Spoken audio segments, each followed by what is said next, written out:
Bismillahirrahmanirrahim. Alhamdulillah wassalatu wassalamu ala Rasulillah wa ala alihi wa sahbihi wa man tabi'ahum bi ihsanin ila yaumil qiyamah, amma ba'du. Kita melanjutkan poin akidah dari akidah Ahlussunnah yang ditetapkan oleh Imam Syafi'i rahimahullah ta'ala. Kita masuk poin yang ketiga. Ya, kira Ustaz.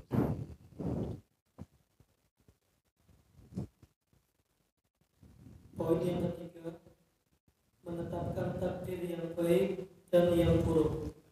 Dari Rabi bin Sulaiman berkata, Imam Syafi'i pernah ditanya tentang takdir, maka beliau berkata, ma syi'ta kana wa illam asya wa ma syi'ta illam tasya lam yakun. Apa yang engkau kehendaki pasti terjadi walaupun aku tidak menghendaki, dan apa yang aku kehendaki jika engkau tidak berkehendak maka tidak akan terjadi. Khalaqtul ibada ala ma'alimta fa fil ilmi yajril fata wal musib. Engkau menciptakan hamba sesuai dengan apa yang engkau ketahui, dan di bawah ilmumu berjalan kehidupan anak muda dan orang tua. Ala dha mananta wa hadha khadalta wa hadha anta wa dha lam tu'in.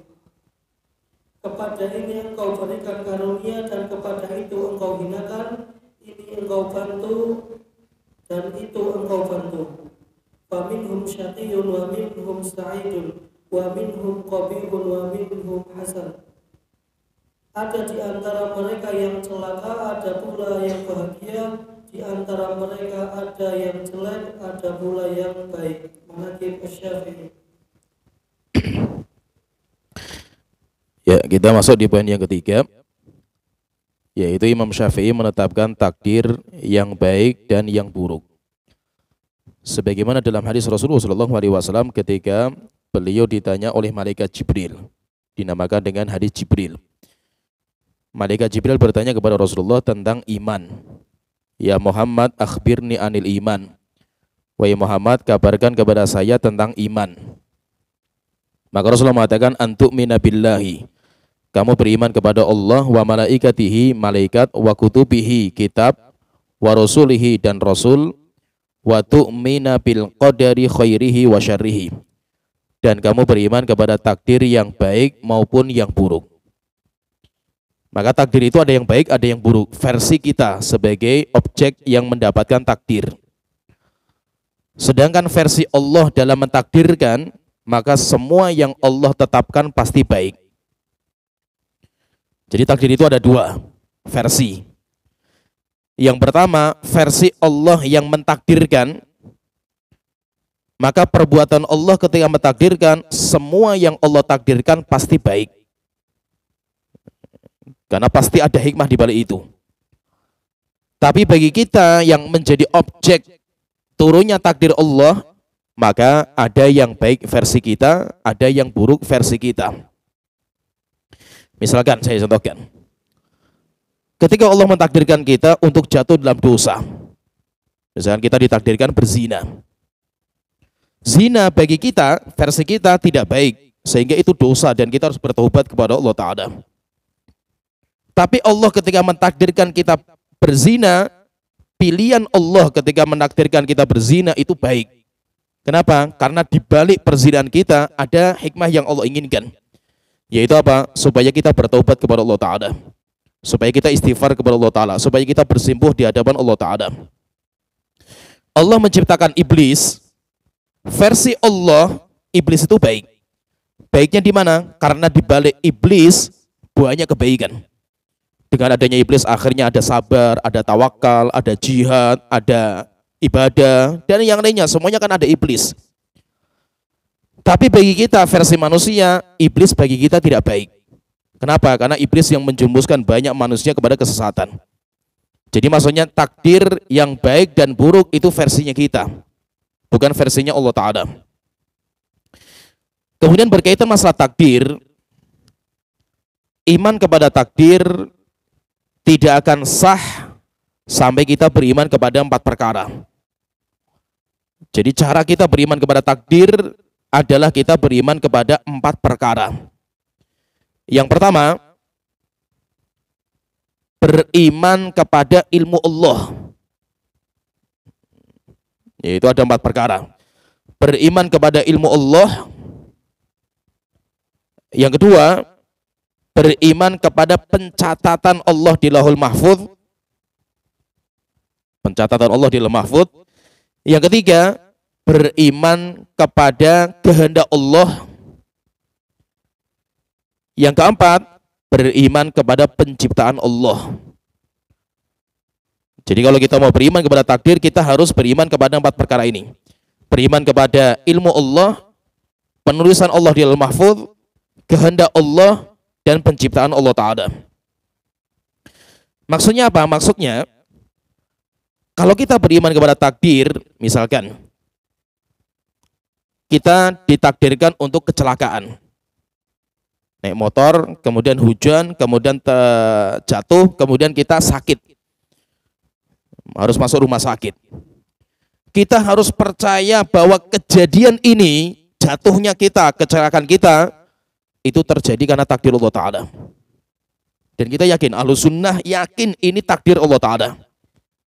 Maksudnya apa? Maksudnya Anda beriman itu takdir Allah itu apa?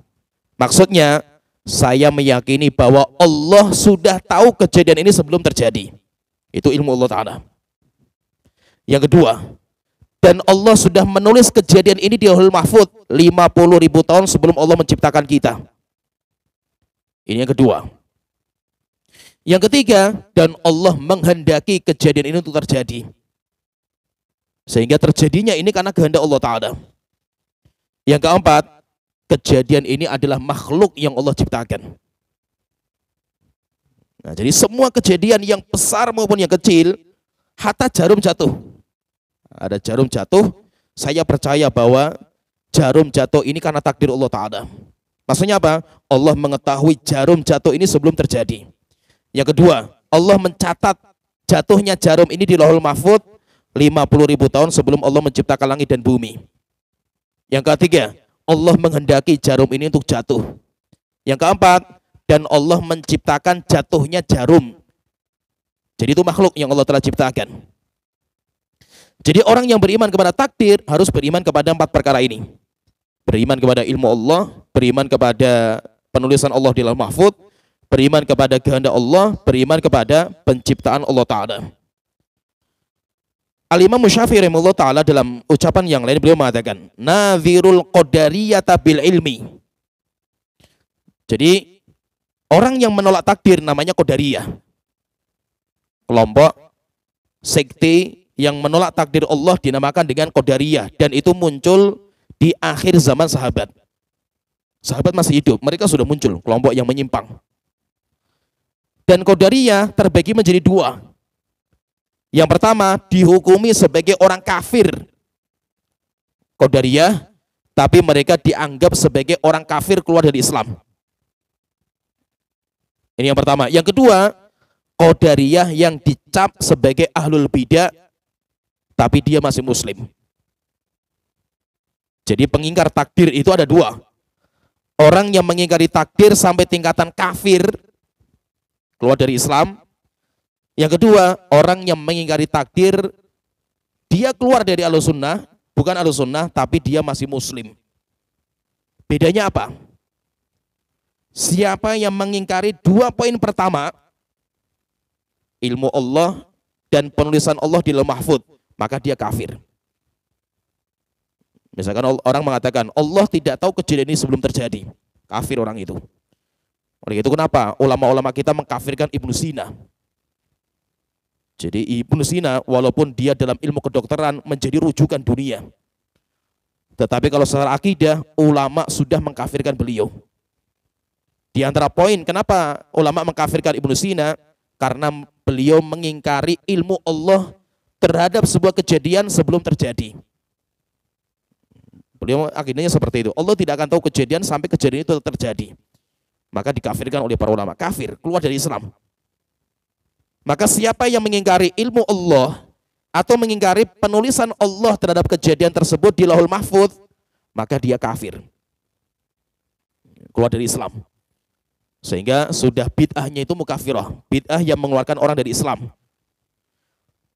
Sedangkan orang yang mengingkari 2 poin terakhir, yaitu kehendak Allah atau penciptaan Allah, maka orang itu keluar dari Ahlussunnah tapi masih muslim.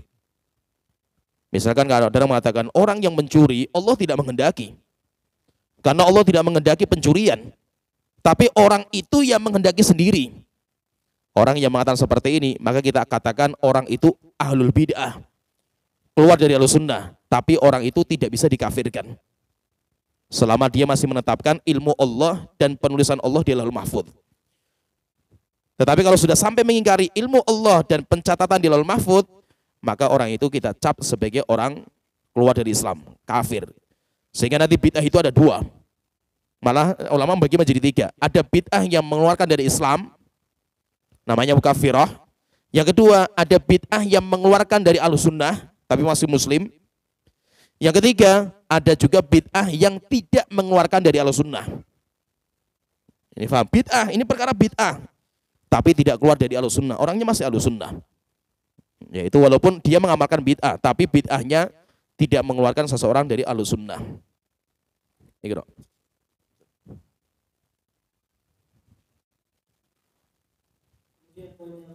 menetapkan perkara gaib seperti azab kubur, nikmat kubur, pembangkitan jasad, hisab, surga dan neraka. Imam Syafi'i berkata, kehendak hamba di bawah kehendak Allah, maka kehendak mereka tidak akan terjadi jika Allah tidak menghendaki. Dan sesungguhnya manusia tidak mampu menciptakan amal mereka sendiri, akan tetapi amal mereka adalah makhluk dan Allah yang menciptakan amal mereka. Dan takdir yang baik dan yang buruk datang dari Allah, dan sesungguhnya azab kubur benar, pertanyaan kepada penghuni kubur benar, pembangkitan jasad benar, hisab adalah benar, surga dan neraka benar, dan lainnya dari apa yang telah datang dari sunnah. Ya, jadi pembahasan kita di sini tentang perkara-perkara yang gaib. Ahlussunnah wal Jamaah menetapkan bahwa perkara yang gaib itu benar. Ada perkara-perkara yang gaib. Dan perkara-perkara yang gaib, di antara perkara yang gaib yang harus kita tetapkan adalah kejadian setelah kematian. Yaitu setelah kita mati, setelah kita tinggalkan dunia, akan ada kehidupan baru. Karena manusia itu nanti akan melewati 5 alam. Manusia itu akan melewati 5 kehidupan. Dan kita sudah melewati 3. Kita sudah melewati 3 kehidupan. Masih ada 2 kehidupan yang belum kita lewati. Ini semuanya nanti 5 ini dinamakan dengan alam. Yang pertama dinamakan dengan alam janin. Kita dulu hidup di rahim ibu kita. Bagaimana hidupnya kita? Wallahu alam. Karena itu alam lain. Sehingga kita tidak bisa menembus sampai ke sana. Yang kedua, kita hidup di alam dunia. Alam dunia itu adalah alamnya jasad. Tapi roh mengikuti. Jadi roh sama jasad itu menyatu. Tapi alam dunia, alamnya jasad, roh ikut mengikuti. Sehingga yang dipukul ya jasad, yang dicuci, dimandikan ya jasad, tapi roh ikut merasakan. Pengikut saja. Yang ketiga, alam mimpi. Alam mimpi, roh yang merasakan, roh yang menjalankan, tetapi jasad ikut merasakan. Sehingga jasad itu hanya menyertai saja. Sehingga yang mimpi itu adalah rohnya, tetapi jasad bisa merasakan. Ini 3 ini kita sudah menjalankan, kita sudah melaksanakan. Yang keempat dinamakan dengan alam barzah. Alam kubur. Alam barzah. Dan alam barzah itu fahami, alam barzah itu alam kehidupan. Bukan alam kematian. Kita akan hidup kembali. Jasad dan roh kita akan menyatu. Tapi alam barzah, alamnya roh dan jasad ikut merasakan. Sehingga alam kubur kebalikannya dari alam dunia. Alam dunia adalah alamnya jasad, roh sebagai pengikut. Sedangkan alamnya kubur, alamnya roh, jasad mengikuti. Alam barzah itu alam kehidupan, sehingga kita akan hidup kembali di sana. Pertanyaan, berarti mati itu kapan? Mati itu apa? Mati itu hanya proses keluarnya roh dari jasad. Roh kita keluar dari jasad kita, proses keluarnya itu namanya kematian. Setelah roh itu keluar dari jasad, maka roh akan masuk di alam kehidupan berikutnya. Dinamakan dengan alam barzah. Sehingga mati itu hanya itu. Mati itu hanya proses keluarnya roh dari jasad. Setelah roh itu keluar semuanya totalitas, maka roh akan masuk di alam lain. Alam yang keempat, yaitu dinamakan dengan alam barzah atau alam kubur. Dan roh keluar dari jasad, keluarnya dari ubun-ubun. Jadi nanti dari ubun-ubun ini ditarik sama malaikat, dinamakan dengan malakul maut. Dan malaikat maut itu ada dua. Yang pertama, malaikat yang mengurusi keluarnya roh dari jasad, yang mengeluarkan roh dari jasad, itu cuma satu malaikat, pemimpin. Yang kedua, malaikat yang mengurusi roh setelah dikeluarkan. Nanti roh dikafani, kasih minyak wangi, dinaikkan ke atas langit, didata, namanya siapa, bin siapa, kemudian nanti kembalikan lagi ke jasadnya. Yang mengurusi roh setelah dicabut dari jasadnya, itu banyak sekali malaikat, sejumlah mata memandang. Jumlahnya banyak sekali. Ketika roh sudah dikeluarkan dari jasad, maka nanti keluarnya dari ubun-ubun. Kepalanya akan dipegang oleh malaikat maut. Setelah itu ditarik sehingga naik ke atas. Nah itu kalau ada orang meninggal dunia, prosesnya itu dari kakinya. Kalau kakinya sudah mulai dingin, berarti roh sudah jalan. Sampai kepalanya dingin, berarti roh sudah totalitas keluar. Dan roh ketika keluar, tatba'uhul bashar. Rasulullah mengatakan diikuti dengan pandangan mata. Sehingga setiap orang meninggal pasti matanya terbelangak ke atas. Karena pandangan mata akan mengikuti rohnya. Ketika sudah dikeluarkan rohnya, maka roh akan masuk di kehidupan yang berikutnya. Yang dinamakan dengan kehidupan di alam barzah, alam kehidupan. Alam barzah satu dari dua kehidupan. Alam barzah bisa menjadi raudhatun min riyadil jinan, taman dari taman surga. Dan alam barzah juga bisa menjadi hufratun min hufarin niron, jurang dari jurang-jurang neraka. Di sana ada rumah, di sana ada pakaian, di sana ada makanan, ada minuman, kayak kehidupan. Tapi itu alamnya roh, jasad sebagai pengikut. Sampai nanti datang tanda hari kiamat, yaitu datang hari kiamat, yaitu ditiup sangkakala, maka sebelum ditiup manusia ditidurkan di dalam alam rohnya, alam barzahnya. Nanti ditidurkan sampai akhirnya setelah itu ditiup sangkakala yang kedua, dibangunkan mereka dari tempat tidurnya. Oleh itu mereka mengatakan man ba'atsana min marqadina hadza. Siapa yang membangunkan kami dari tempat tidur kami ini? Sehingga mereka ditidurkan. Ketika sudah dibangkitkan, maka nanti mereka menyatu roh dan jasadnya. Disitulah kehidupan yang hakiki. Di mana kehidupan yang hakiki di alam akhirat. Antara jasad dan roh menyatu. Dan ini hubungan paling kuat. Yaitu hubungan yang paling kuat antara jasad dan roh itu nanti ketika di hari kiamat. Jasadnya dibesarkan, roh dikuatkan, indrawi manusia disempurnakan. Sehingga ketika di sana, di alam akhirat, manusia bisa melihat Allah dengan matanya. Manusia bisa melihat malaikat dalam wujud aslinya. Manusia bisa melihat jin dalam wujud aslinya. Kenapa? Karena sudah sempurna. Maka kehidupan sempurna di mana roh dan jasad menyatu sempurna itu nanti di alam akhirat. Terus apa perjalanan di alam akhirat ini? Akan banyak perjalanan nanti dari kiamat. Yang pertama padang mahsyar. Setelah selesai padang mahsyar, setelah itu ditimbang. Dihisab. Amal mereka akan dihisab. Hisab itu apa? Hisab itu adalah dibuka catatan amal, dibaca sama Allah Ta'ala. Sehingga semuanya akan dibongkar semuanya. Per detik, per perbuatan kita semuanya akan dibongkar semuanya sama Allah Ta'ala. Karena catatannya ada. Sampai akhirnya orang terheran-heran. Sampai dia mengatakan, mali hadzal kitab. Ini buku apa ini? La yughadiru saghiratan wala kabiratan illa ahsaha. Tidak meninggalkan amalan kita yang kecil dan yang besar kecuali semuanya terdata. Dibacanya catatan amal ini dibuka, dibaca sama Allah Ta'ala di hadapan kita, itu dinamakan dengan hisab. Fahami ya? Hisab itu bukan timbangan. Banyak orang keliru di sini. Hisab itu bukan timbangan. Hisab itu pembukaan catatan amal. Setelah itu dibaca sama Allah Ta'ala. Kemudian setelah ini, kemudian ditimbang. Dinamakan dengan mizan. Timbangan amal. Yang ditimbang siapa? Yang ditimbang 3. Yang ditimbang catatan amal, bukunya. Yang ditimbang amalnya. Kemudian ketiga, yang ditimbang orangnya. Semuanya akan ditimbang ini. Bukan hanya amalnya yang ditimbang. Amalnya ditimbang, bukunya juga ditimbang, orangnya juga ditimbang. Nanti kalau sudah ditimbang, berat dan ringannya akan kelihatan. Maka siapa yang lebih berat kebaikannya, dia nanti sukses, lulus. Maka proses berikutnya, dia akan mendapatkan sertifikat. Catatan amal. Ada yang menerima dengan tangan kanan, ada juga yang menerima dengan tangan kiri. Yang menerima dengan tangan kanan bangga sampai dia mengangkat catatannya. Kemudian mengatakan, ha umuqra'u kitabiyah. Wahai manusia, coba ini baca buku saya, sertifikat saya. Saya mendapatkan dengan tangan kanan saya. Sedangkan orang yang menerima dengan tangan kiri, mereka menerimanya dari belakang. Min wara'i dhuhri. Dari belakang punggungnya. Karena memberikannya bukan dari depan, tapi dari belakang. Setelah ini baru proses menyeberang jembatan. Proses yang paling mengerikan.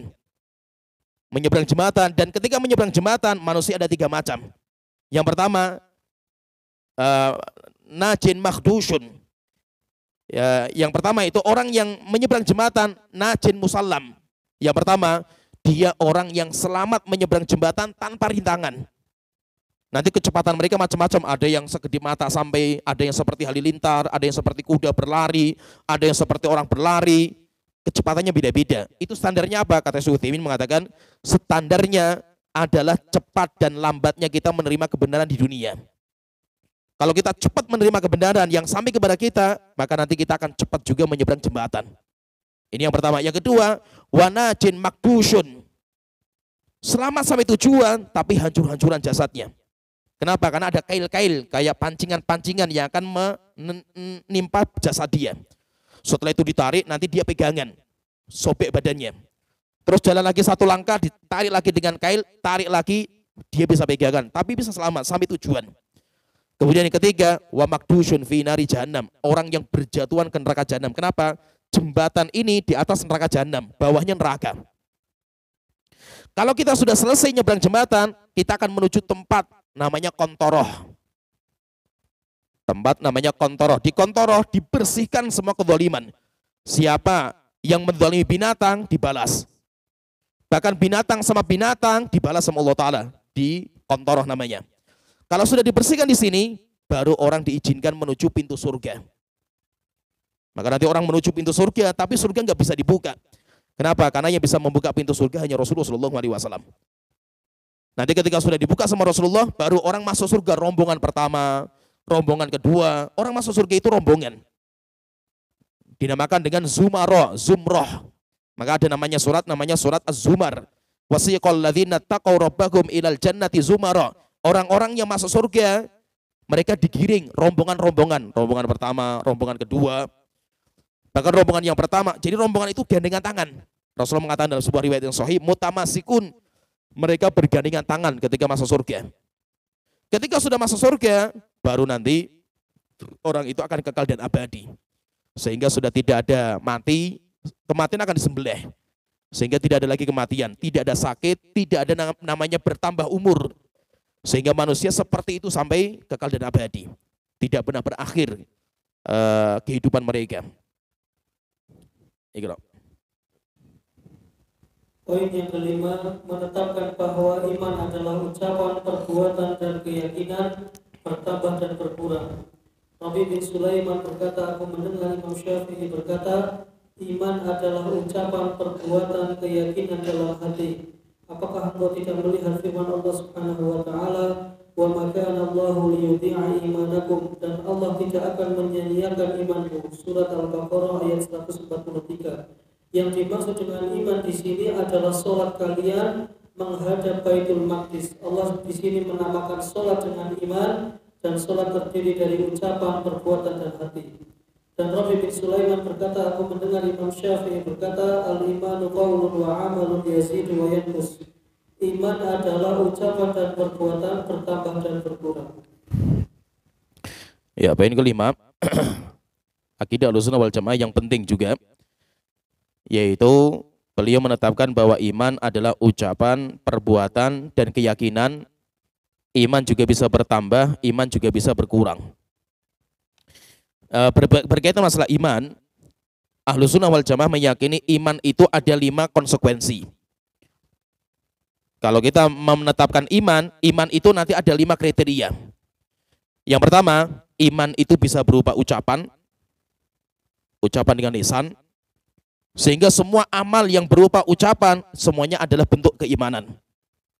Yang kedua, iman itu adalah perbuatan anggota badan, sehingga semua amal kebaikan yang dikerjakan sama badan, maka itu termasuk keimanan. Yang ketiga, iman itu adalah keyakinan hati, sehingga keyakinan dalam hati kita itu juga termasuk keimanan. Yang keempat, iman itu bisa bertambah dengan ketaatan. Semakin kita itu mengamalkan ketaatan, iman kita semakin bertambah. Kemudian yang kelima, dan iman berkurang dengan kemaksiatan. Sehingga kalau kita itu berbuat kemaksiatan, iman kita akan berkurang. Kalau kemaksiatannya sampai kesyirikan, maka iman batal semua. Jadi bisa berkurang sampai hilang. Sehingga pondasinya sudah hilang semuanya. Kalau sudah hilang, berarti orang itu sudah tidak punya keimanan. Ahlus Sunnah menetapkan seperti ini. Maka itu Rasulullah mengatakan, al-imanu bid'un wa sab'una su'batan. Iman ada 63 cabang lebih, bercabang-cabang iman itu. A'laha qaulu la ilaha illallah, yang paling tinggi ucapan la ilaha illallah, ucapan dengan lisan. Wa adnaha imatatul adza anit thariq, yang paling rendah menyingkirkan gangguan di jalan. Itu perbuatan badan. Setelah itu Rasulullah mengatakan wal haya'u syu'batun minal iman, dan rasa malu termasuk bagian dari keimanan. Rasa malu itu urusan hati. Berarti apa? Cabang iman itu bisa berupa ucapan, bisa berupa perbuatan, bisa hati. Dan itu yang dinamakan dengan iman. Sehingga iman cakupannya lebih luas daripada Islam. Cakupannya itu lebih luas daripada Islam. Islam itu cuma amal zahir. Sedangkan iman lebih luas lagi. Sehingga Islam adalah iman, tapi tidak semua iman adalah Islam. Jadi kalau dibedakan misalkan apa bedanya antara Islam dan iman, maka kita katakan setiap Islam pasti iman. Semua amal-amal Islam itu masuk dalam keimanan. Tapi tidak semua keimanan masuk dalam keislaman. Sehingga ada amal-amal iman, ada cabang-cabang keimanan yang itu nggak masuk dalam Islam. Iman kepada Allah, iman kepada malaikat nggak masuk dalam keislaman. Ya, tidak masuk dalam keislaman. Tapi semua amal Islam masuk dalam amal keimanan. Kenapa? Karena cakupan iman lebih luas daripada Islam. Nah, itu kita katakan setiap orang Muslim, setiap orang mukmin pasti Muslim. Pasti Muslim. Kenapa? Karena dia sudah melewati keislaman orang mukmin itu. Cakupannya lebih luas. Tapi tidak semua orang mukmin Muslim. Jadi kalau ditanya apa bedanya Muslim dan mukmin, maka bedanya itu, setiap orang mukmin pasti Muslim, tapi tidak setiap orang Muslim mukmin. Karena orang munafik Muslim. Orang munafik Muslim karena dia mengamalkan zahir, cuma hatinya kufur. Sehingga dia itu Muslim secara zahir, tapi hatinya kafir kepada Allah Ta'ala. Sehingga dia dinamakan Muslim, tapi mereka tidak mukmin. Nah, jadi ini intinya iman itu, kalau Ahlus Sunnah wal Jamaah meyakini ini. Ahlus Sunnah wal Jamaah meyakini iman itu bisa berupa ucapan, perbuatan, keyakinan hati, bisa bertambah, dan iman itu bisa berkurang dengan kemaksiatan. Iqra. Poin berikutnya menetapkan bahwa ilmu kalam atau filsafat adalah ilmu yang menyimpang. Yunus al-Misri berkata, Imam Syafi'i berkata, seandainya Allah menguji hamba dengan semua dosa yang Allah larang selain kesyirikan, maka itu lebih baik daripada Allah mengujinya dengan ilmu kalam. Ya, perkara ke-6 berkaitan tentang ilmu filsafat yang dijadikan sebagai dalil untuk bicara masalah akidah. Maka tadi kita sebutkan bahwa sumber akidah itu hanya Al-Quran, Sunnah, pemahaman salaf. Sehingga filsafat tidak bisa dipakai sebagai dalil dalam masalah akidah. Karena filsafat itu logika, otak. Hasil karya dari otak itu namanya filsafat. Maka ketika filsafat masuk dijadikan sebagai dalil dalam membicarakan akidah dan perkara yang gaib, maka yang isi kerusakan akan menjadi kerusakan dalam Islam. Oleh itu sama Imam Syafi'i beliau mengatakan li ayyabtaliyallahul mar'a bima nahallahu anhu khala syirka.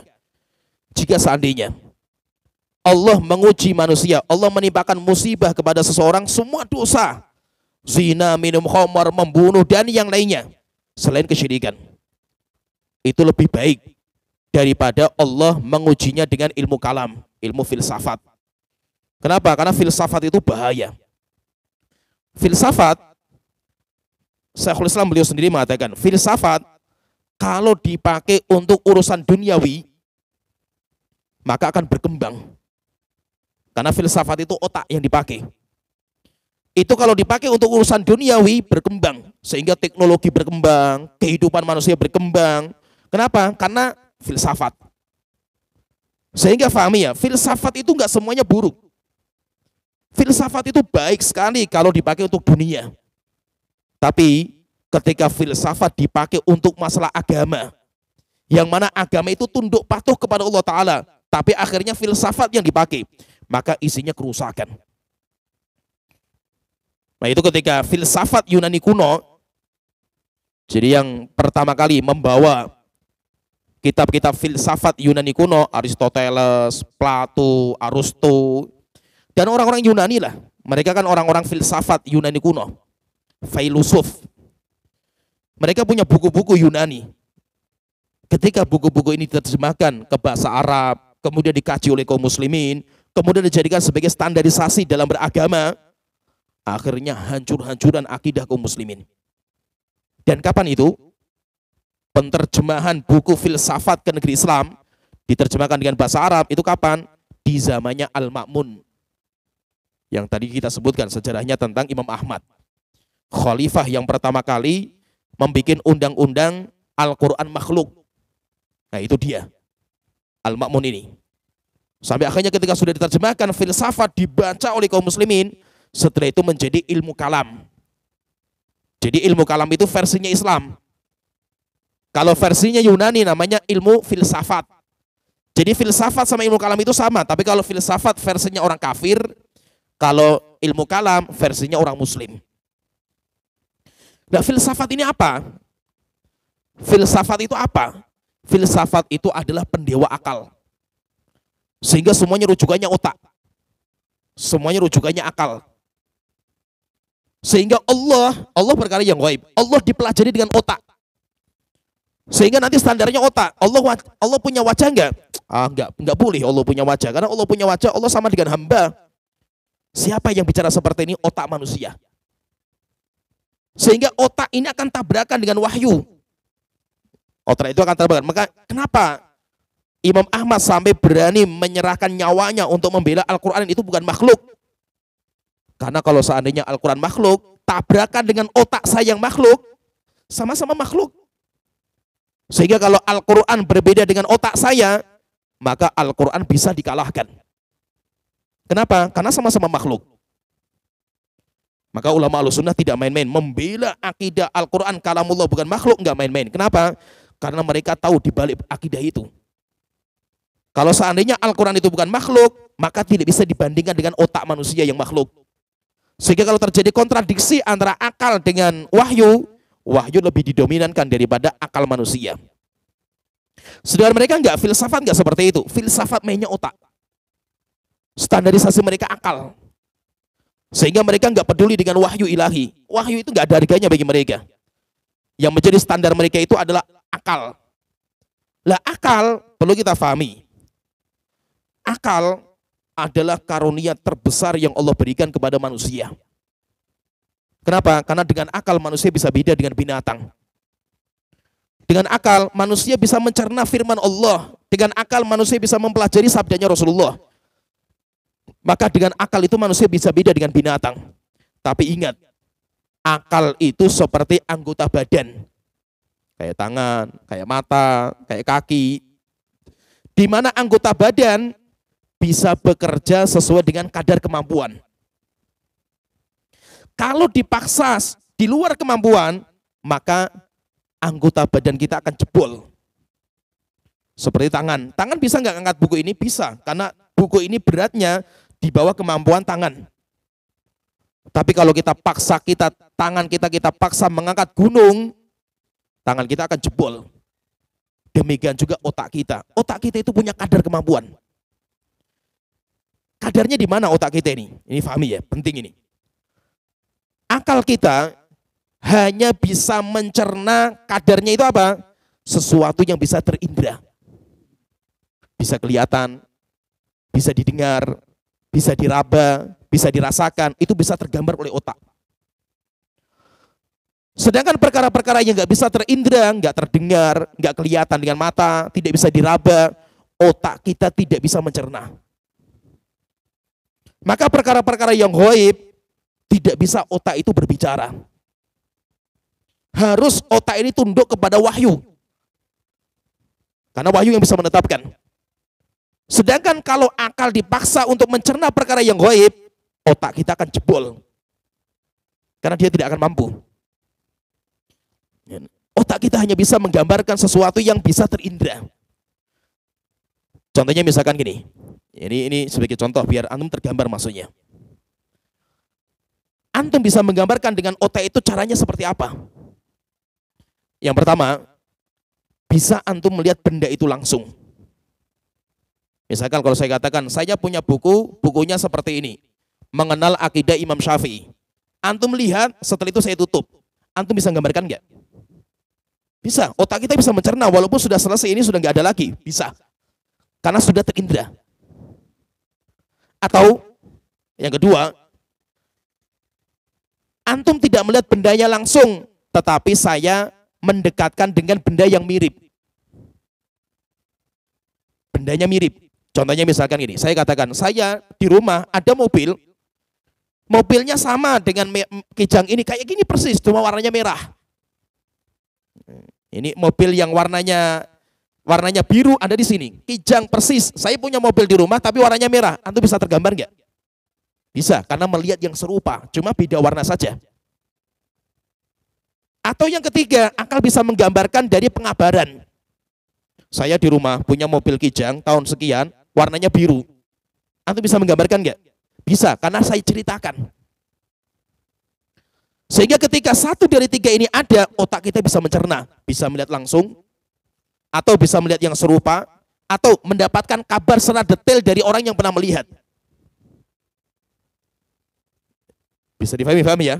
Sekarang, kalau tiga-tiganya nggak ada, coba antum gambarkan dengan akal. Contohnya misalkan saya contohkan ya. Di Yaman, ada sebuah benda yang sangat bagus. Namanya dum. Coba antum gambarkan.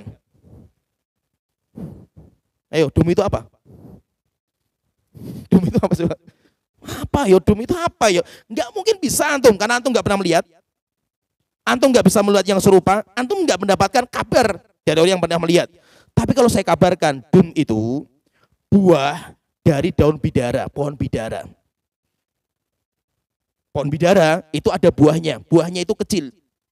Ini kalau di Arab, nanti kalau jatuh, kering, itu sama anak-anak biasanya diambil, dicuci, kemudian dimakan kayak permen. Tergambar nggak? Nah, bisa. Walaupun belum pernah melihat, tapi mulai tergambar. Ya, jadi seperti maka itu akal kita nggak bisa menggambarkan sesuatu yang mata kita nggak pernah melihat, atau yang melihat yang serupa. Demikian juga tidak ada kabar yang jelas. Maka kalau otak kita paksa untuk mempelajari Allah itu punya rambut nggak ya? Oh, Allah nggak boleh punya rambut. Kalau Allah punya rambut kayak manusia berarti kan. Ngawur sekali antum kan gitu. Antum bicara ini standarnya apa kan itu? Standarnya akal. Akal membicarakan sesuatu yang gaib nggak mungkin bisa. Maka akal Anda akan jebol. Maka itu banyak orang-orang filsafat Islam atau yang dinamakan dengan ahlul kalam, sebelum meninggal mereka gila semua. Ada yang bunuh diri, ada yang stres, ada yang gila, ada yang bingung, sampai ada ulama filsafat, ulama ahlul kalam yang ketika mau meninggal dia sempat mengucapkan sebuah syair. Dia mengatakan dalam syairnya, nihayatu iqdamil uquli iqalu wa aktsaru sa'yul alamina dhalalu wa lam nastafid min bahthina tulu umrina siwa an jama'na fihi qila wa qalu wa arwahuna fi wahsyatin min jusumina wa ghayatu dunyana adza wa balu. Beliau mengatakan dalam sebuah syair, nihayatu iqdamil uquli iqalu. Akhir kehidupan orang yang mendewakan akalnya daripada wahyu Allah Ta'ala itu seperti binatang yang terkekang, binatang yang dikerangkeng. Wa aktsaru sa'il alamina dhalalu, dan kebanyakan orang yang mengaku cendekiawan, orang pintar dengan otaknya, semuanya kesesatan. Walam nastafid min bahthina tulu umrina, tidak pernah membuahkan hasil dari perjuangan otak selama ini kecuali kita kumpulkan kabar burung yang enggak pasti. Wa arwahuna fi wahsyatin min jusumina, roh-roh kami bagaikan binatang-binatang buas yang dikerangkeng dalam penjara, yang mereka sudah nggak betah tinggal dalam penjara itu, pengen keluar. Jasad kita seperti itu, penjara bagi roh kita sudah nggak kuat tinggal bersama kita. Wa ghayatu dunyana adza wa balu, dan akhir kehidupan kita cuma neraka jahanam. Setelah itu apa kata beliau? Beliau mengatakan, sungguh saya sudah pelajari semua filsafat dari A sampai Z, sampai saya menjadi ulamanya, tetapi saya tidak mendapatkan ilmu filsafat tarwi ghalilan wala tashfi alilan, tidak bisa memberikan air bagi orang yang dahaga dan tidak bisa memberikan obat bagi orang yang sakit. Setelah itu apa kata beliau? Dan saya mendapatkan cara terbaik, obat yang mujarab bagi setiap orang adalah Al-Quran. Al-Quran terbaik. Sehingga sudah jelas Al-Quran mengatakan Allah bersemayam di atas arsy, jelas. Tinggal kita tetapkan saja apa yang Allah kabarkan, selesai. Akhirnya apa kata beliau? Maka siapa yang belum mencoba seperti apa yang saya coba tentang ilmu filsafat, saya sudah masuk ke dalamnya dan saya sudah rasakan samudera filsafat dan saya mendapatkan semuanya kesesatan. Maka beliau mengatakan waman lam yujarrib misli tajribati, siapa yang belum mencoba seperti apa yang saya coba, dia tidak akan merasakan apa yang saya rasakan. Yaitu maksudnya apa? Kalau Anda pengen merasakan kesesatan, masuk filsafat, nanti akan tahu kesesatan filsafat. Tapi tidak boleh main-main. Kenapa? Karena filsafat itu bahaya. Virus, belum tentu kita selamat. Al-Imam Al-Ghazali, Abu Hamid, ya, Hujjatul Islam, dalam masalah fikih dan usul fikih rujukan. Tapi dalam masalah akidah, beliau terakhir taubat dari akidahnya. Dan kitab yang beliau tulis dinamakan dengan kitab Ihya Ulumuddin, adalah kitab yang ditulis ketika jaya-jayanya filsafatnya beliau. Beliau orang Ahlussunnah. Setelah itu masuk filsafat, tujuannya untuk membantah filsafat dari dalam. Tapi kata para ulama, beliau nyemplung dalam filsafat, samudera filsafat, dan beliau tenggelam, tidak bisa bangun. Sampai akhirnya di akhir hayatnya beliau menyesal. Setelah itu beliau ngarang sebuah kitab, namanya kitab Al-Mustasfa. Dalam usul fikih, beliau mengatakan di mukadimahnya, saya bagi filsafat, yaitu saya sama filsafat seperti bayi yang baru disafih. Bayi yang baru disapih. Jadi berat sekali saya tinggalkan filsafat, walaupun sudah saya tahu filsafat itu ilmu kesesatan. Sehingga banyak yang menyesal, itu banyak sekali.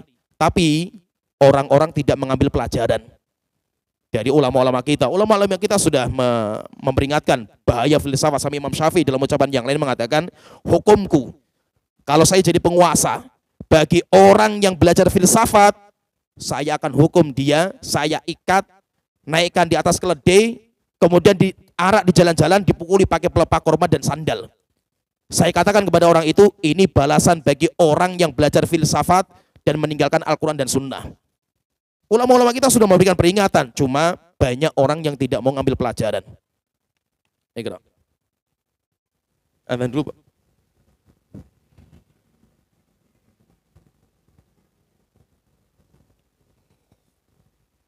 Poin yang ketujuh, berlepas diri dari sufi. Dari Yunus bin Abdul A'la berkata, aku mendengar Imam Syafi'i berkata, jika ada orang yang menjadi sufi di pagi hari, tidaklah masuk zuhur melainkan dia sudah menjadi orang idiot. Beliau juga berkata, tidaklah seorang bergaul dengan orang-orang sufi selama 40 hari, maka selama-lamanya akal dia tidak akan bisa kembali. Aku berteman dengan orang-orang sufiah, maka aku tidak mengambil manfaat sama sekali kecuali dua perkara. Waktu adalah pedang, jika engkau tidak menggunakannya untuk memotong, maka ia akan memotong dirimu sendiri. jiwamu jika tidak engkau sibukkan dengan kebenaran, maka ia akan menyibukkanmu dengan kebatilan. Ya, yang ketujuh, sikap Imam Syafi'i terhadap Sufiyah, yaitu kelompok Sufiyah. Karena kelompok Sufiyah ini nanti muncul terkena zamannya Imam Syafi'i. Dan Sufiyah itu bermacam-macam, jenisnya banyak sekali dan bermacam-macam. Nanti ada yang sudah sampai tingkatan kufur, keluar dari Islam, yaitu orang yang meyakini Allah menyatu dengan hamba, yang dinamakan dengan akidah wahdatul wujud atau akidah manunggaling kala Gusti. Namanya Ittihadiyah. Kata para ulama itu sudah keluar dari Islam. Bahkan Wali Songo sudah mengkafirkan orang yang mengatakan wahdatul wujud.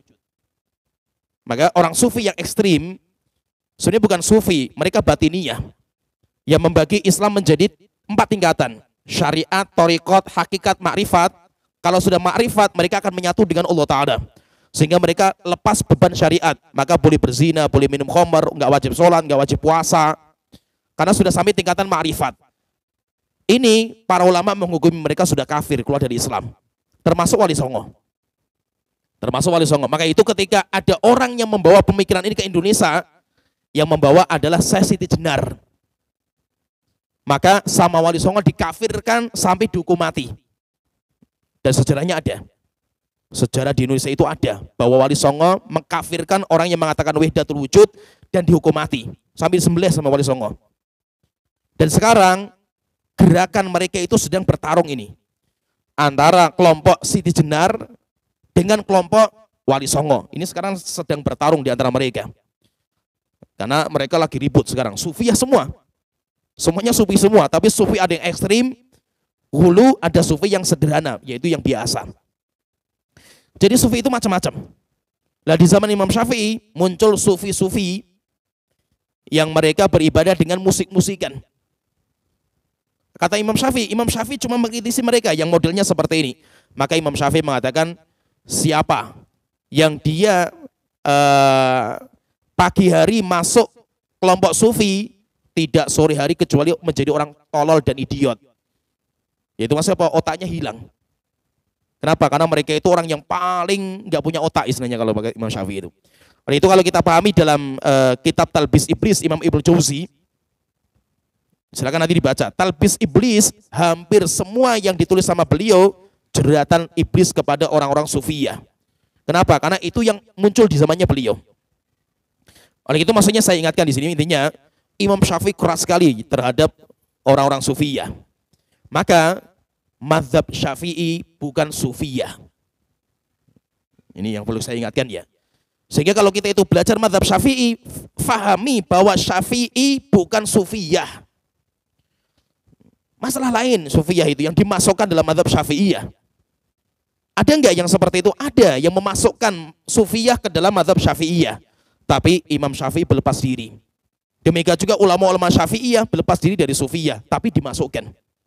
Sehingga ya dicampur nanti antara akidahnya fikihnya Imam Syafi'i dengan sufiyah dicampur. Padahal Imam Syafi'i beliau keras sekali terhadap akidah sufiyah.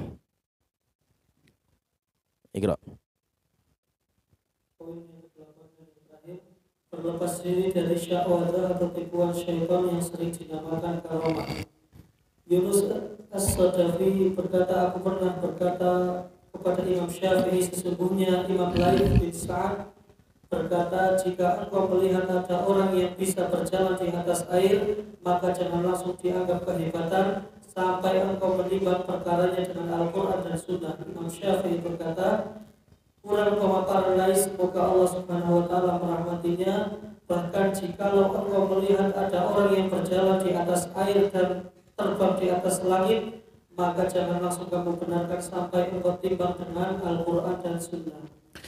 Ya, jadi yang ke-8 yang terakhir, Al-Imam Syafi'i beliau berlepas diri dari sya'wadhah. Sya'wadhah itu apa? Jadi sesuatu yang luar biasa, di luar kebiasaan manusia. Sesuatu yang enggak logis. Sesuatu yang enggak masuk akal. Itu dinamakan dengan khawariqul adah. Sesuatu yang keluar dari adat manusia. Yaitu sesuatu yang tidak wajar lah istilahnya itu. Sesuatu yang tidak logis nanti terbagi menjadi 3. Yang pertama, jika muncul dari nabi dan rasul, maka dinamakan dengan mukjizat.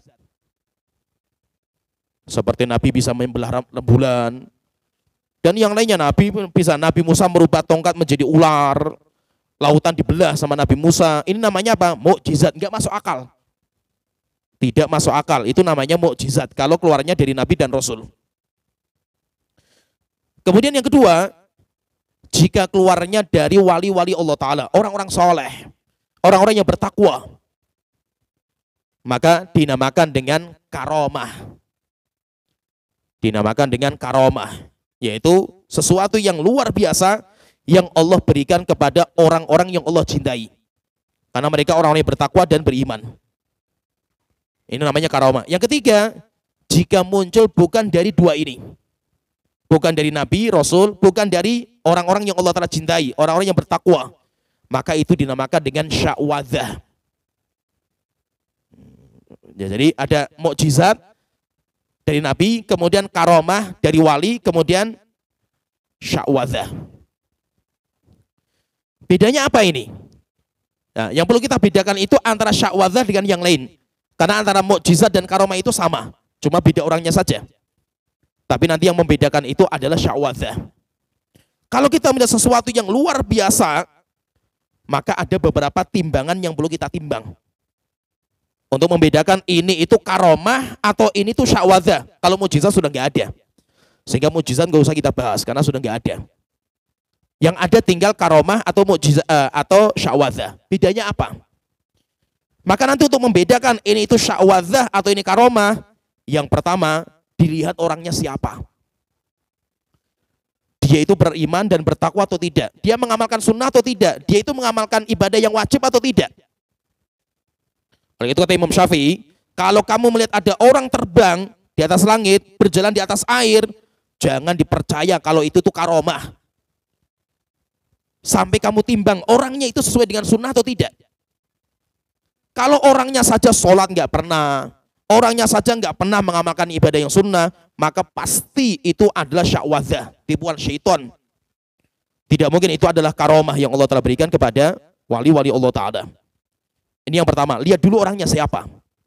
Yang kedua nanti perbedaan yang kedua. Karomah tidak bisa dipelajari. Munculnya tiba-tiba. Sedangkan mukjizat ada ilmunya. Bukunya itu ada, buku dipelajari itu ada, ketemu bukunya. Orang bisa dipelajari. Ilmu sihir misalkan, mujarobat, atau ilmu bikin raja, itu ada ilmunya dan bisa. Bisa. Demikian juga ramalan-ramalan, ada. Karena bapak saya itu dulu kejawen. Kayak dukun lah.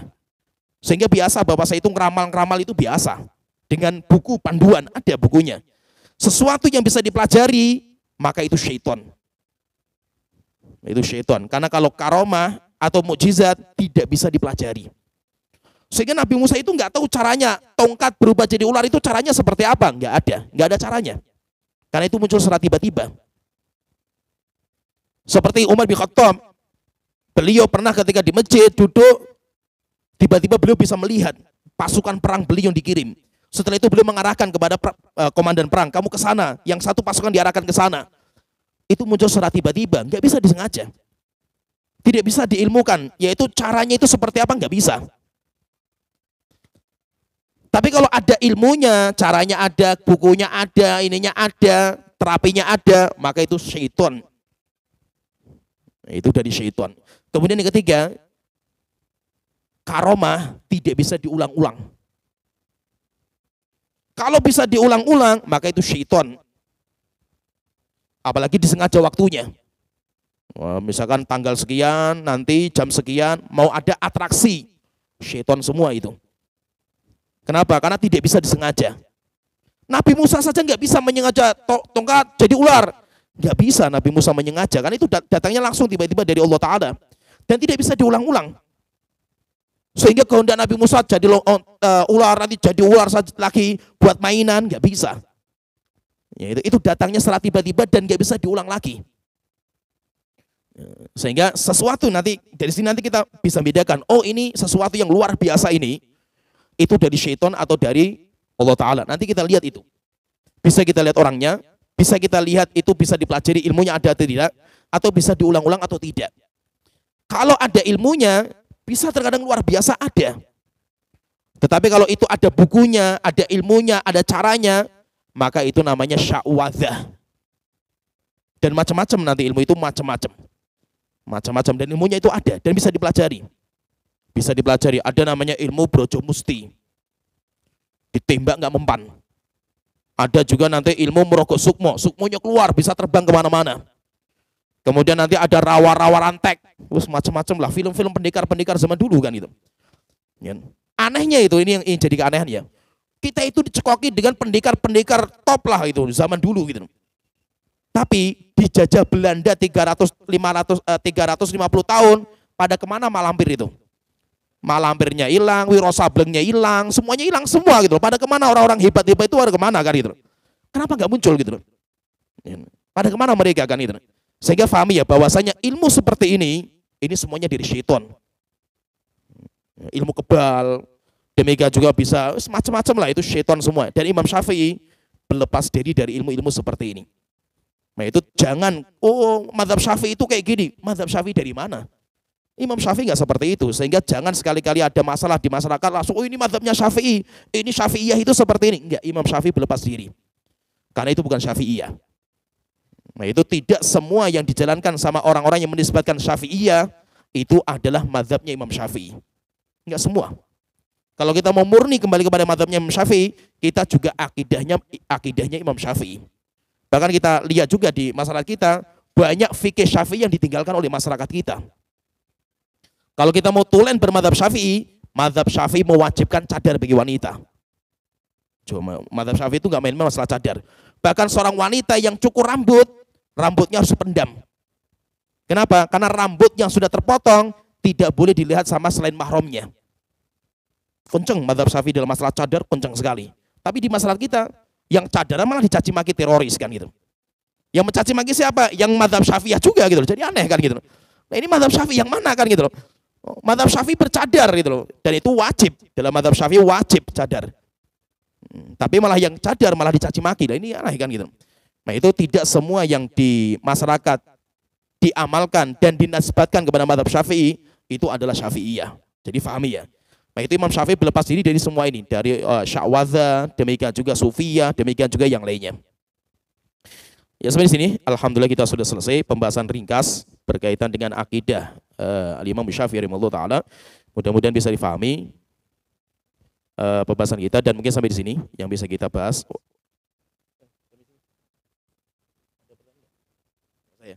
Ya, jika ada pertanyaan,